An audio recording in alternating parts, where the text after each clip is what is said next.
আসসালামু আলাইকুম, স্বাগত জানাচ্ছি হিমিকাস কিচেনে। আজকের ঈদ স্পেশাল আরেকটা রেসিপি দেখার জন্য আজকে করে দেখাবো একটা ডেজার্ট রেসিপি। সেটা হচ্ছে বাংলাদেশি ট্রেডিশনাল জর্দা পোলাও। আর দেখে নিশ্চয়ই বুঝে গেছেন এতক্ষণে যে বিয়েবাড়ির যে জর্দাটা আমরা খাই, অনেকেই খুব পছন্দ করে খাই, সেই রেসিপিটাই আজকে দিব।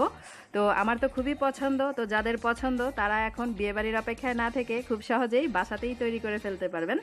তো চলুন পুরো রেসিপিটা দেখে নেওয়া যাক।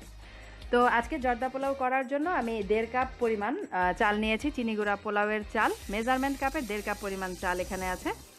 আর নর্মাল তাপমাত্রার পানির মধ্যে চালটাকে দিয়ে দিলাম। এবারে 2 থেকে 3 বার এই পানিটাকে চেঞ্জ করে করে চালটাকে একটু ঘষে ঘষে ধুয়ে নিতে হবে। খুব ভালোভাবে চালটাকে ধুয়ে পানি ঝরিয়ে আমি 10 মিনিটের জন্য রেখে দিব। 10 মিনিট পরে চালটাকে সিদ্ধ করে নিব। চালটাকে সেদ্ধ করার জন্য পানিটা 3 গুণ পরিমাণ দিতে হবে, অর্থাৎ চাল যতটুকু তার 3 গুণ পরিমাণ পানি দিয়ে চালটাকে সেদ্ধ করতে হবে। আমি পানি আগেই গরম হতে বসিয়ে দিয়েছিলাম।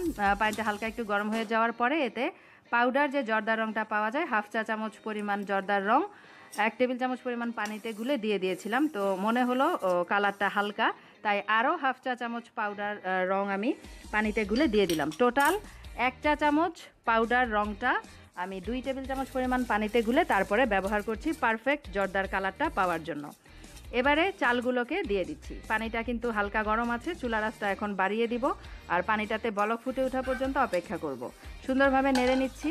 আর পানিতে যখন বলক চলে আসবে তখন চুলার আঁচটাকে কমিয়ে মিডিয়ামে রেখে চালটাকে 6 থেকে 7 মিনিটের জন্য আমি সিদ্ধ করে নিব, 80 থেকে 90% মতো।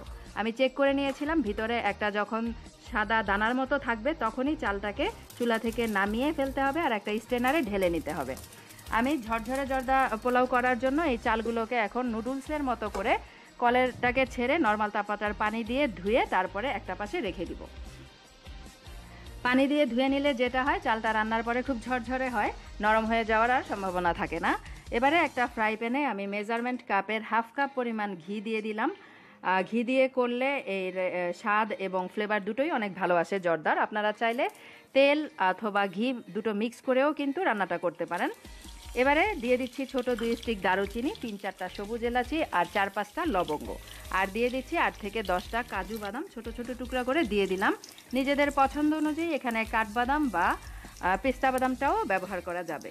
এবারে এই বাদামটার মধ্যে ব্রাউন কালার হয়ে যাওয়া পর্যন্ত অপেক্ষা করব। যখন বাদামের মধ্যে হালকা একটু ব্রাউনিশ কালার চলে আসবে তখন এতে অ্যাড করে দিব চিনি। চিনির পরিমাণটা হয় এরকম, যতটুকু চাল তার সম পরিমাণ চিনি দিলেই এটা একদম পারফেক্ট রেশিও। তবে আমি 1.5 কাপ পরিমাণ চালের জন্য আজকে 1 কাপ পরিমাণ চিনি দিয়েছি। আর মিষ্টিটা একটু কম খাবো সেই কারণে। তবে যারা বেশি খেতে পছন্দ করেন মিষ্টির পরিমাণটা, তারা চিনির পরিমাণটা আরেকটু বাড়িয়ে দিতে পারেন। অর্থাৎ 1.5 কাপের জন্য 1.5 কাপ পরিমাণ চিনি বা 1.5 কাপের থেকেও আরেকটু পরিমাণে বাড়িয়ে আপনারা অ্যাডজাস্ট করে নিতে পারেন। আমি 1/4 কাপের মতো পানি দিয়ে কিছুক্ষণ নেড়ে চিনিটাকে গলে আসা পর্যন্ত অপেক্ষা করেছিলাম। যখন চিনিটা গলে যাবে তখনই এতে চালটাকে অ্যাড করে দিয়েছি। চিনিটা গলে যাওয়ার পরে চালটাকে অ্যাড করে তলা থেকে উল্টে পাল্টে নেড়ে নিচ্ছি। অর্থাৎ চিনি শিরাটার সাথে সুন্দরভাবে ভাতগুলোকে মিশিয়ে নিয়ে তারপরে এটাকে ঢেকে দিব 5 থেকে 6 মিনিটের জন্য। আর চুলার আঁচটা এখন মিডিয়ামে আছে। ঠিক 5 মিনিট পরে ঢাকনাটাকে তুলে আবার তলা থেকে উল্টে পাল্টে নেড়ে নিয়েছিলাম। এই পর্যায়ে দিয়ে দিচ্ছি 2 টেবিল চামচের মতো কিশমিশ আর দিয়ে দিচ্ছি মোরব্বা। মোরব্বা তো লাগবেই, জর্দাতে মোরব্বা ছাড়া তো ভালো লাগবে না, তাই একটু বেশি পরিমাণেই দিয়ে দিলাম। 1.25 কাপের মতো মোরব্বা ছোট ছোট টুকরা করে কেটে দিয়ে দিয়েছি। আর দিয়ে দিচ্ছি মালটার রস। মালটার রসটা দিলাম এখানে 1/3 কাপের মতো। তবে অনেক বাবুর্চিরা কিন্তু এখানে মালটার রস, কমলার রস, আবার এখানে আনারসের রসও ব্যবহার করেন। আসলে ফলের রসটা দিলে হয় কি, এর ফ্লেভারটা অনেক বেশি ভালো লাগে আর খেতেও অনেক বেশি টেস্টি হয়। তো আরও 5 থেকে 6 মিনিটের জন্য ঢেকে রাখার পরে ঢাকনাটাকে তুলে এখন তলা থেকে আবারও নেড়ে নিচ্ছি। এ পর্যায়ে একটুখানি চেক করে নিতে হবে যে ভাতের কি অবস্থা। আসলে আমার চুলাটা বেশি কমানো ছিল, আপনারা কিন্তু চুলার আঁচটাকে মিডিয়ামে রাখবেন, খুব বেশি হাই হিটে চুলাটাকে রাখা যাবে না। এ পর্যায়ে আমি চেক করে নিচ্ছি যে ভাতটার কি অবস্থা। যদি ভাতটা সেদ্ধ হয়ে যায় পুরোপুরি, এই যে দেখেন ভাতটা কিন্তু পুরোপুরি সেদ্ধ হয়ে গেছে, এখন আর ঢাকা যাবে না। যদি আমি ঢেকে দেই তাহলে এক্সট্রা যেই পানিটা আছে বা দমে দিয়ে রাখলে যেই ভাপটা হবে তাতে কিন্তু এই জর্দার ভাতটা নরম হয়ে যাবে। আর না ঢেকে দিলে চুলার আঁচটাকে একটুখানি বাড়িয়ে যদি তলা থেকে কিছুক্ষণ নেড়ে নেই তাহলেই দেখা যাবে এক্সট্রা পানিটা শুকিয়ে গেছে আর ভাতটা ঝরঝরে হয়েছে। আর স্বাদের ব্যালেন্স করার জন্য আমি 1 চিমটি পরিমাণ লবণ ব্যবহার করি সব মিষ্টি খাবারেই। তো এটাও তার ব্যতিক্রম হয়নি। এখানে 1 চিমটি পরিমাণের লবণ অ্যাড করে দিলাম। আরও দিয়ে দিলাম 4 টেবিল চামচ পরিমাণ পাউডার মিল্ক। আপনারা চাইলে মাওয়াও ব্যবহার করতে পারেন, আবার আমার মতো পাউডার মিল্ক দিয়েও রান্নাটা করতে পারেন। আর যারা লবণের পরিমাণ পছন্দ করে না তারা লবণটা বাদ দিতে পারেন।